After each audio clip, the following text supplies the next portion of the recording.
Alrighty, so we are so happy to be speaking with Andrew, also known as Nina West, about the collaboration with Lane Bryant that went live today. We are so excited. Thank you so much. Oh my gosh, thank you. You're so welcome. So Nina West is the stage name of Andrew Levitt, a drag queen performer, comedian, the 2008 national holder of the Entertainer of the Year title, as well as one of the season 11 contestants of RuPaul's Drag Race, finishing in 6th place and being voted Miss Congeniality. Welcome. Are you kidding me? Thank you so much for having me. It really is such a joy to start off my week with so much beauty and love. I'm like really just grateful. Yes, I love it. And I was able to get a sneak peek before today about the collab. So I was like, oh my God, we totally have to do this like ASAP. Thank you. So I put together 5 questions with Nina West. Okay. I'm nervous. Get ready. Let's get ready. All right, let's get ready. I'm ready.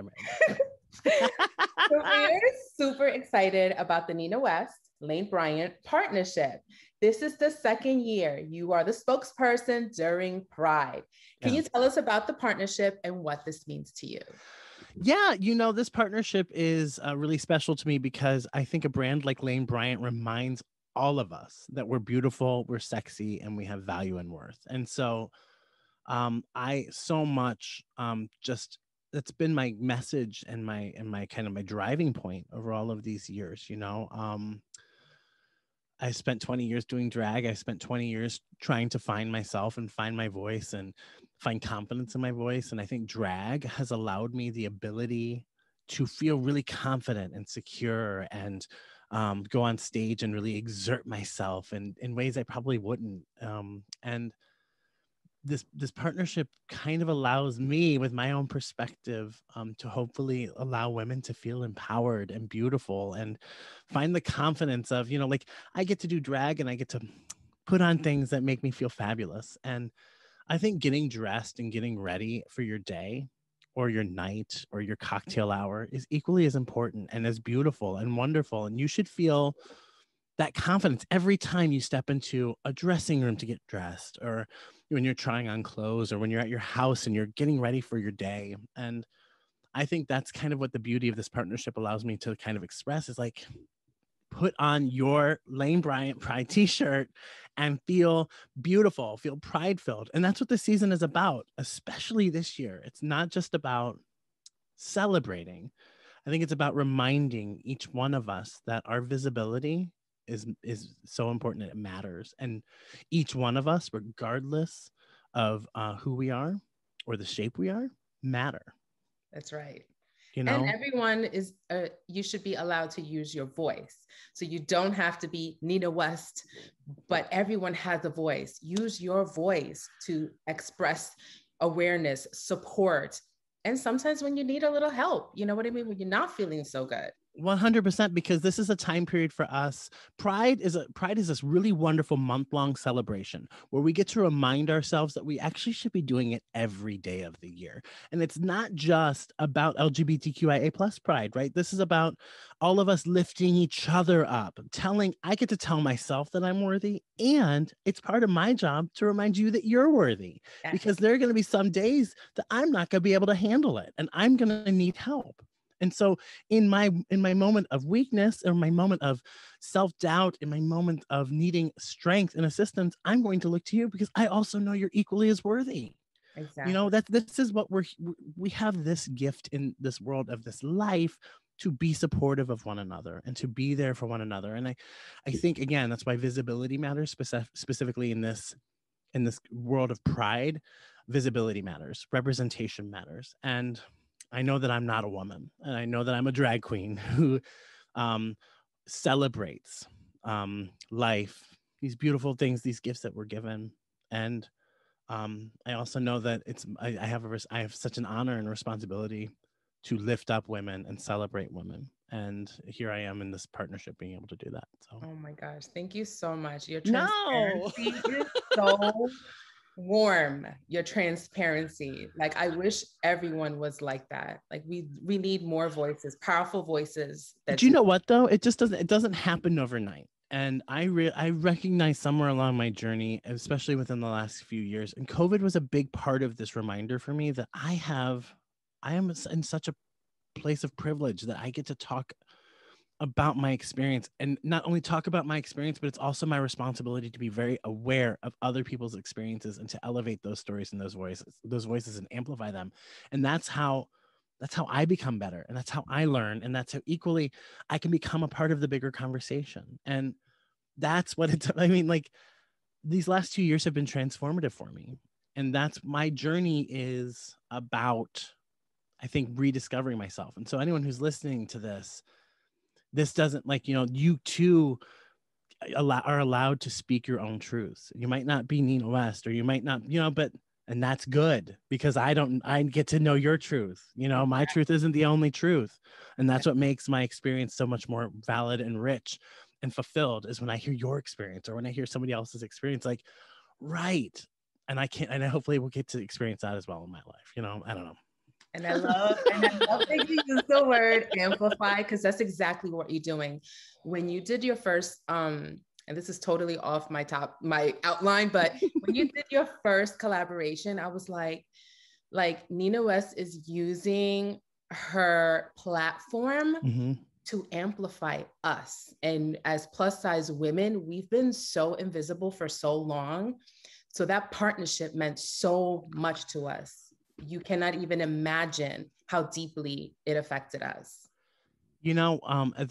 What's interesting is, as a gay man who is in a community where image seems just so very important, and I too am force fed what has value and what doesn't. I have found over the years of just having those difficult conversations with people in my community that, I do matter, even though I'm a big boy. I should get to feel sexy too. I should get to feel worthy too. The storyline connects. And it really did. It does. And for me, I mean, like, Lane Bryant's a brand that's based in my hometown, and so I've been very aware of Lane Bryant for as long as I can remember. And the ability to have these moments of clarity and conversation and amplification, especially for plus size people, and particularly plus size women, when you're told that so many different conflicting messages and stories, women in general are told all of these lies and not told the truth about their beauty, their power, the joy, their gift, the fact that you give life, that women give life. There's so many different things. But we have the greatest creatures on this earth are women who hold the power, really, truthfully. And I've told it very sacred. The most important relationships and roles in my life have been with women, and I try to honor those relationships by furthering the conversation, and and try to honor myself in those relationships. We thank you so much for that. Like, your love, warmth, and transparency, seriously, it's touching me so much. Thank you so much for that. Thank you. Sorry, I'm question 2. We're so sorry. I know. Listen, I'm here for it. I'm so sorry. So we kind of covered this a little bit, but in our last interview with you, we spoke about how media puts expectations on people, and we in turn judge ourselves through that lens. Can you tell me about how your work with Lane Bryant is breaking those stereotypes? Yeah, I think that's a constant battle and conversation, because it is really important to put, if you're going to, to put your money where your mouth is, or let your actions kind of show what your words are saying. It all has to equate. It all has to equal each other, and they have to align. And so it's a brand like Lane Bryant is constantly breaking those stereotypes and stigmas, and constantly trying to challenge what the media and what worldviews, particularly cultural views of what beauty are, specifically American perspectives of what beauty are. Totally yeah. I mean, like, we're told thin, blonde, beautiful. That's beautiful. And to me, I mean, that doesn't equate to the experiences that I've had in my life. Beauty is not in kind of wrapped up in this one concept of what the idea is. Exactly. Yes.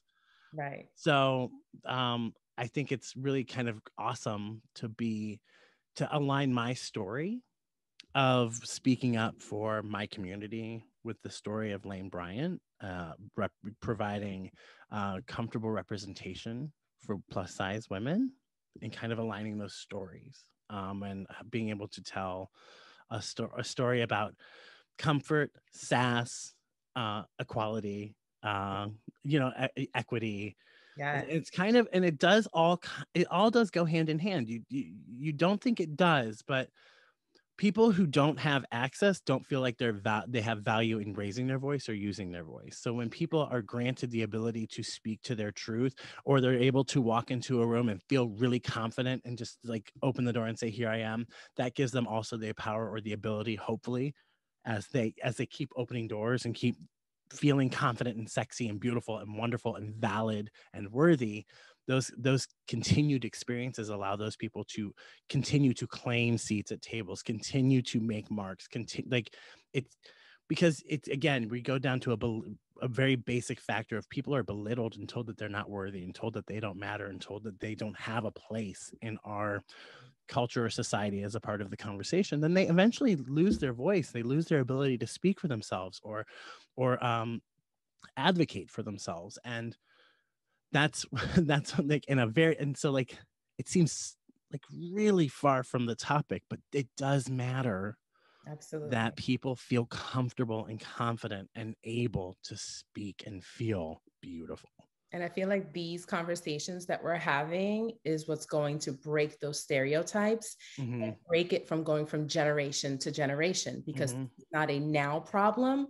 This has been going on for generations. Like I can remember watching my mom and her sister put on the tightest girdles because they didn't want to show a chicho. God forbid you saw a little fat roll. Like, oh my gosh, you can't show a fat roll.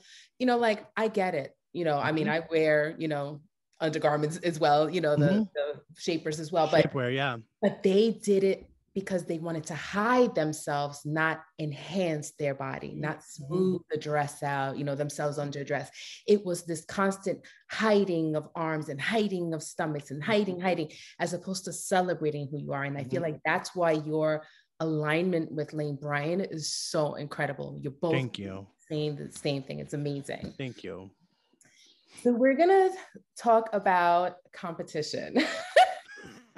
Listen, this was my personal question, okay? I'm ready, okay. Okay, you are no stranger to competition because watching RuPaul's Drag Race literally gives me anxiety. Are you when kidding? It's like elimination time, I'm like, oh my God, I can't. Like me and my sister, both of us were like, oh my gosh, no.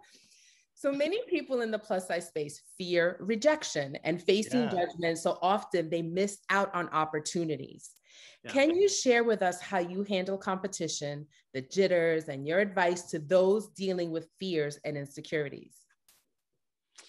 I mean, that is it's hard to encapsulate all of that. And I think an answer that is simplified enough that is like a blueprint or a roadmap to success, because I think there's a lot of tools with which one has to use to alleviate anxiety, to feel worthy. I am May is Mental Health Awareness Month. Yes. And I am a big proponent of mental health and access to mental health care. And so like one of the things that I do, one of the things I practice, one of the things I not only do I talk about, but I am an active participant is in my own therapy. So I go to a therapist and I talk actively and readily about the things that give me anxiety and the things that cause me some mental strife or take up a piece of my brain that I need to let go of, so I can have so I can let go of some of that baggage. So that's one of the things I think, one of the tools that we need to have is saying that. Thank you. You know what I mean? Like, yeah, I think we need to break the stigma that having access to mental health or going to a therapist is some kind of weakness. I think of it as this really a brilliant way I liken it to getting an oil change for your car. You know, to keep it running, to keep Right. it to keep it at its peak performance, you need to change out the oil, and you need to make sure it's like getting your tires rotated. I mean, you need to just have some upkeep. That's Your right. mental That's right. your mental faculty needs that Yeah. to, and I can't tell you, I feel so much lighter, and like I just let go of some of this True. baggage after I get I'm out of glad you said that because I need it. you If I don't know. get through it that week, oh my goodness. Yeah, and it's like, and like on my frequency, like, and for people listening, you're like, well, I can't commit to once a week, or I can't. I mean, that's right. You commit to what you can do. Like, this is not a one size fits all solution. Right. You know, Right. like this, like it is, but you know what does it? Therapy does work, and it does. So like that's one aspect that I think is important. I also think it's really important to surround yourself with a community of people who are in your corner and who want you to succeed. And I think that's part of a greater challenge that we have as human beings, is that we are oftentimes our own worst enemy by surrounding ourselves with people who probably just are not very supportive or want us to have our own success. In that, I mean, we make ourselves small for other people sometimes when they're around us. We don't allow ourselves to necessarily advocate or voice for ourselves in our friend communities or our groups. It's really important for you to find support that's going to be like, yeah, girl, you're worthy and you're gonna kick ass today. And you know, like, you know, it's important to surround yourself with your people. Agree. Not everybody, and you know, not everyone's your people, Exactly. and that's okay. Mhm.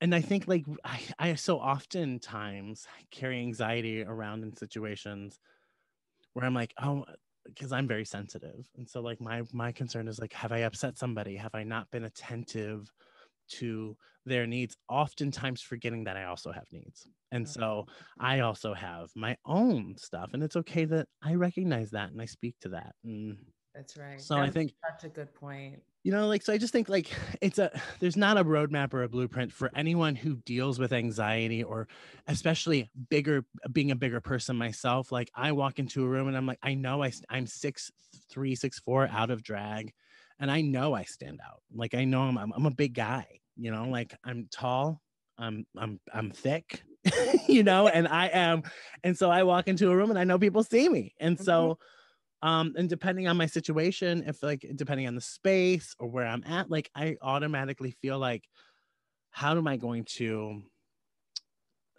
adjust myself for the room? And Wow. sometimes you have to recognize that the room is lucky to have you walk in it, Yes. you Oh, know. that's so good. So So good. yeah, so like, and it's all here, it's all mental. Right. That's right. And I feel And, like it's a daily working on yourself. It's oh daily. my It doesn't gosh, happen overnight. It's daily. practice positive reinforcement, practice mindfulness, you know, and if that means taking time out of your day for 5 minutes and just working on your breathing, Yes. like take a step back. And you might be listening to this and you're like, this is some, I don't believe this, rolling your eyes. Like, don't give yourself over to a new experience and try it, Right. because I was someone who was a naysayer. And then when I went and competed for Drag Race, I had done therapy before, and I hadn't really practiced mindfulness, and I hadn't really practiced self-validation or like positive reinforcement of myself. And then I went to Drag Race and I came home after filming and I was just like, oh my God, I really, I'm really mentally like distraught. Like, this has really worn me out, and this has really made me feel inadequate. It was just a really difficult experience. Oh, of So course. I sought out therapy and I was like, wait a minute. Oh yeah. And I started just working into a practice that I too should take time for myself. And that's part of it too. I mean, you need to recognize the situations you're putting yourself in and allow yourself the ability and the maneuverability to get out of situations that you're just like, this just isn't for me. So That's like, right. you That's know, right. and it's like, these are a lot of broad strokes to probably hopefully things that you can apply to your own life in Absolutely. more minute ways. That was perfect. So Lane Bryant's commitment to supporting the LGBTQ community is so inspiring. I love everything that's happening, and I can't wait for everybody to see what you guys have done together. Yeah, thank you. Like, amazing. This year, they are donating to GLSEN, which, as you know, is an organization that is championing LGBTQ issues in K through 12 education. Mm-hmm. I was all over that website because Mm-hmm. I have young nieces and nephews. So I was all over it. I was like, wow, how amazing would this have been if it would have been available when we were in school? Like, I'm almost 50. So okay, first of all, you're killing me with that because you look like you're like 28. So no. Go away. I'm gonna close my laptop now because that's unfair. A. So, but imagine, oh my God, if this would have been available back then, like, how important is that organization? Honestly, my gosh. So yeah, it goes back to the trite but true saying, representation matters. It's not, to me, not trite. I think it's people, we say it a lot. People say it a lot, especially people who are often othered.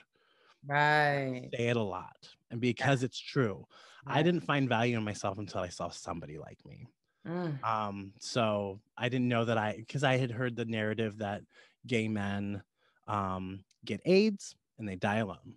That was the narrative, and I'm 42.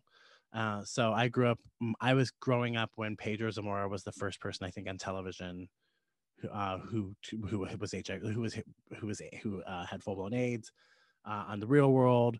And you know that was, do you remember that? Oh my gosh, I do. Like that was like, it was like a big thing, right? So that was a really common narrative. If you're gay, you're gonna. And so I never heard a positive narrative about someone who was queer.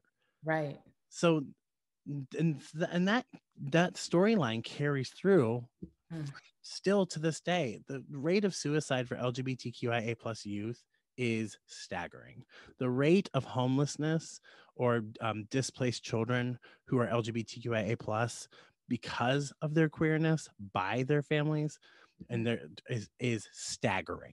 It's really, really staggering. And here we see Lane Bryant being very proactive and partnering with GLSEN, which is an effort to help offer resources to kids who need it. Right.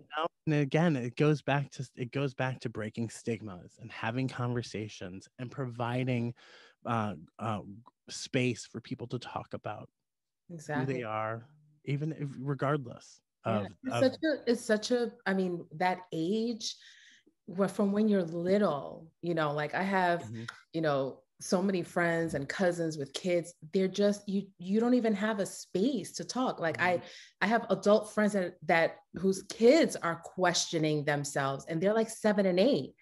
And they're having trouble. So when I saw the website, I was like, okay, here's where you need to go, because you need to be able to support your child and understand this is nothing, to be ashamed of. We have to take that stigma out, because that's why there's so much homeless, and that's why there's suicide, because the kids are suffering and the parents are too, scared of what the neighbors are going to say or the family's going to say. And here's the thing: if you're listening and you're a parent, you should not be afraid. Yes. That this is if this is happening in your family life, you should know you're not alone. There are plenty of people who are going through this, who have gone through this, who will go through this. And you should also know that there are so many resources out there so that you can find success and find answers to what's happening. And this is like, it's not about parents of queer kids, it's about parents of kids. You're going to experience a lot of different things that are going to challenge you and oftentimes bring you to the brink and make you feel like you're at your limit. Yep. Don't ever forget, people listening to this, that there are so many resources out there for you to access, to provide you information that makes you even more capable and able of dealing with these issues. Exactly. And organizations like GLSEN do just that for LGBTQIA+ youth. So so it really is so important that adults understand you have the toolkit at your disposal. Do not feel ashamed for asking for help. That's right. Absolutely. I'm so glad you said that. So lastly, hey, question 5. live. We are celebrating Pride all month long alongside Lane Bryant. Why is it so important during these uncertain times for us to come together to spread the message of love and pride? We are in such weird times, aren't we? Seriously. I mean, we are in such a very challenging time that is calling on all of us to put our best foot forward. That's and I think that it requires us to have tough conversations. It requires us to be present. It requires us to listen to our neighbors and to our family. And it requires us to grow. And so, of course, in the season of Pride, where we remind each other that love is love is love is love, and we remind each other that not only do I have worth and value, but you do too. And I can't be here without my allies, and I cannot be on my platform or use my voice without the people who are supporting me and lifting me up and amplifying me, and in turn, giving me the ability to lift up and amplify others. So I think a partnership like this does remind us all that we can be fabulous, we can be wonderful, and we can still provide access and room for all of us to grow and have these conversations that say to me, to you, to the person that you've never met in California, wherever she may be, that she is worthy, that you are worthy, that I am worthy, and we all deserve to celebrate ourselves. Yes. Oh, thank you so much. No, thank you. That was so good. Thanks. Don't forget, I'm actually going to be on this when it goes live. I'm like trying not to cry. This, I am so happy that you took time with me. I'm grateful that you wanted to talk to me. Thank you. Like as a plus size woman who's been, I was the chubby little kid, who's, with people would tell my mom, don't let her eat that. She's going for another cookie, I heard that all the time. Or you're so pretty, don't you want to lose weight? Like the things that I was told as a child, like just unbelievable, and even as an adult, you're judged. The minute you walk out that door, you're judged by what you look like, Yeah. And it's kind of like those, I think it's why we now as a culture have made social media a false narrative of ourselves. Like, I mean, I think I am guilty of it, trying to find the best picture of myself that doesn't look like I have the chins that I have or the weight that I have, you know what I mean? Like, it's like, I am like constantly battling with what the right length is of which I'm trying to take a photo to prove to everyone else some false narrative of me. And I mean, I fall into it. And I what's so refreshing is that there are always gentle reminders that I'm okay. You're okay. I'm doing pretty good. You're doing pretty good. I mean, I woke up on the right side of things today, and that to me is a gift. And I can't help what other people think of me. I know I'm going to walk out into that world and people are going to judge me. I can only do my best. That's right. I can't, and you know what? Like, I can't answer to everybody's critique of me. I can't live the life you want me to live and also live the life I want to live. Like, and that is something I deal with every day. I'm trying to weigh that out. Like, oh, should I be? What if they think that's really, that's training, or why am I not, or how can, and it's like, wait a minute, but I am this, I can do this. Look at me when I am this. Look at how I exude this. Yeah. Look at the people. We live in this really interesting time period. And I feel like my heart goes out to kids. I did this talk at a GSA this week, and I was talking to these high school kids, and I just was like, I can't imagine, because I grew up without social media. Like, I grew up without having a phone in my hand, and I grew up not, and I'm not saying it was any better because I think the judgment was still there, but it was different. It wasn't, when I left school, I could go home, and when I left school, it was turned off, like I didn't hear the kids calling me faggot, or I didn't, I didn't hear that. Right. I went home and I was in my own bubble, and I was in my own world and lost in my imagination. My heart goes out to these kids who can never escape when they have a social media profile and people are commenting and saying, and they're just kids, you know. And I think my goal is to just remind people that we can be better, and you are not what other people say you are. I am worthy. You are worthy. And Yes. you know, like the rest of it doesn't, you know, like I want to be a good I want to be a good citizen of the earth. And that requires me to be me. Yes, and that is important, and that's something to And be prideful in. Yeah, and celebrate that. Oh my gosh. Yeah. Yes. Exactly. Sorry, I'm so long-winded. I apologize. I love it. Oh my God. You filled me up today. I won't even go into, you know, there's so much that happened to me the last 5 days. And today I feel like I was so fulfilled. So thank you so much from the bottom of my heart. Thank you from Plus Model Magazine for your time. I love Plus Model Magazine. You wrote so good to me last year. Thank you very, very much. I can't wait to talk to you again. Yes, always. We're always here for you. Thank you so much. Everyone, thank you for listening. Bye, everybody. Bye. Thank you.